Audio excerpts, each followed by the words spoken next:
Welcome, stranger. Glad you found your way here. If it's your first time, hit that subscribe button and share this story with someone who needs it. Let me know in the comments where you're tuning in from. I'd really love to know. Alright, let's begin. She slammed the refrigerator door so hard the magnets scattered across the cracked linoleum like startled birds. This isn't living, Mara snapped, breath jagged, words edged in frustration. It's suffocating. Like trying to breathe through plastic. I stood in the doorway, dirt from the shop still clinging to my boots, keys swaying lazily from my fingers. I didn't respond. Over time, I'd learned silence was usually safer. Usually. But not tonight. You feel nothing, do you? She said, stepping toward me, the look in her eyes more fight than fear. You wake up, go to work, eat the same bland meal, sit in silence, and call that a life? I didn't flinch. I regret every second I spent believing this could work, she said, softer now. That one landed. Not like a slap, but like a stone placed gently on my chest. Not painful. Just heavy. Her mascara had run beneath one eye. Her hair was tangled like she'd been through a storm. A half-drunk glass of wine sat abandoned on the counter behind her. I reached for my wedding ring, slid it off with no resistance. It came free too easily, like it had been waiting to go. I set it on the table with a soft clink. That sound echoed louder than any yelling we'd done. Then let's make tonight the last of it. She stared at the ring like she didn't recognize it. Her mouth opened, then closed again. I walked past her, catching the fading trace of her perfume. Sweet, with a bitter note underneath, and didn't look back. She didn't stop me. Outside, the cold clung to my skin like a warning. I stood beside the truck, the engine still ticking from the drive home. That was the night I finally stopped trying to hold a broken thing together. The night I let go. I met Mara at a backyard party hosted by my old friend Leo. He just landed a cushy office job and celebrated the way he always did. Plastic chairs, lukewarm beer, and off-key music. It was the kind of summer night where sweat crawled down your back and stuck to your shirt. She wore a red tank top and cut-off shorts, hair knotted high, drink in hand, laugh loud enough to make heads turn. She looked like the kind of trouble that makes you forget consequences. We met near the grill. She teased me for looking like I was about to file my taxes instead of enjoy a party.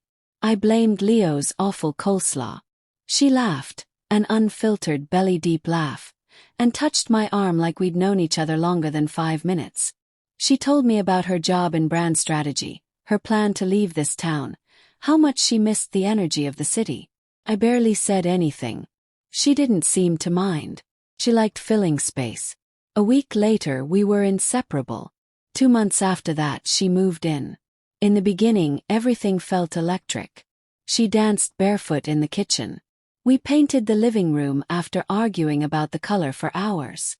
I didn't care if it came out awful. It felt like life was happening again.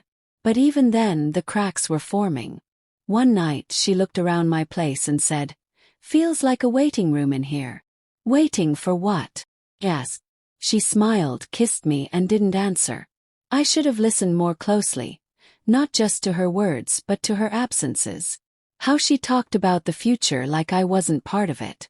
I thought she was inviting me into a bigger life. Eventually I realized she just didn't want mine. The unraveling came slowly like rust. Dinner became 2 plates left out. Then just 1. She started working late, then stopped texting altogether. I'd still leave food out for her. Hope outlasts reason. When she came home it was silent. Not peaceful silence, but the kind that sits between walls like something living. "You okay?" I asked once. She didn't look up. "Don't make this a thing, Eli. I'm just tired." So I stopped asking. Stayed late at the garage, wiping down tools that didn't need cleaning.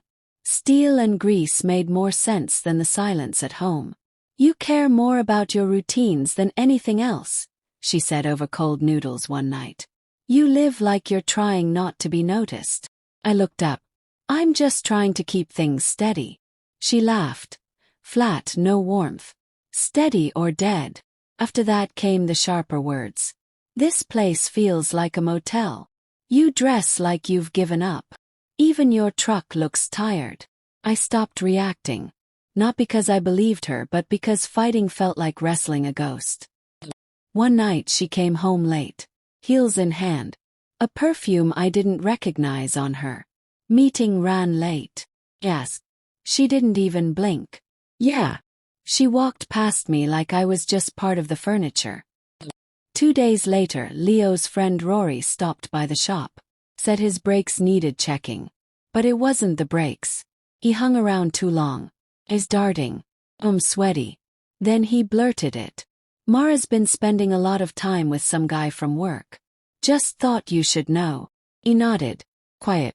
But something settled then, like gears clicking into place. The next morning, I waited until she was halfway through making coffee. Harland? Yes. He froze. Now feels right. She sighed, already annoyed. It's nothing. You're sleeping with him. She didn't deny it. Does it matter? She asked coldly. Yeah, I said. It does. You think this is about him. Eli, your checklist. You pay bills, fix things, but you don't feel anything. I feel plenty, I said. I just don't put it on display. She stepped in close. Exactly. You never change. You made it too easy to leave you. I didn't argue. Because I knew. This was over. That night I didn't lay awake. I lay still with clarity. The next morning I called Leo. Told him everything. He said only one thing. If you're not leaving, then take it back. Make it yours again. And so I did. Started with the garage. Grubbed it clean. Turned the guest room into something just mine. Hung my guitar on the wall. Brought out things she had stashed away. I didn't mention the papers waiting in my truck. She still acted like she had control. Tossed out jabs. Getting comfy in the garage, huh? I didn't reply. I didn't have to. One rainy Sunday she walked in, phone in hand. I'm meeting Harland for drinks. She didn't bother with a lie. Why pretend? She shrugged. This isn't a home anymore. Just a shared space. I set my coffee down. I'm done pretending, I said. He smirked. What, you're gonna throw me out? I opened the drawer, pulled out the manila folder, and placed it beside my mug. Divorce papers signed. I removed the ring again slowly. Let this be the last day, I said. No screaming. No drama. Just truth. 3 days later she left. Packed in silence. One of her friends helped. No goodbyes. No tears. When she pulled away, I stood in the doorway, surrounded by stillness. For the first time it didn't feel empty. Felt clean. Felt mine. I reclaimed the house. Repainted the bedroom. Changed the porch light she always defended. Fixed the creaky step she insisted had character. Each little change whispered, "This is yours again." One Thursday, I wandered into the diner on Maine. Just wanted to hear voices that didn't carry weight. That's where I saw Leia. She used to bartend a place Mara loved.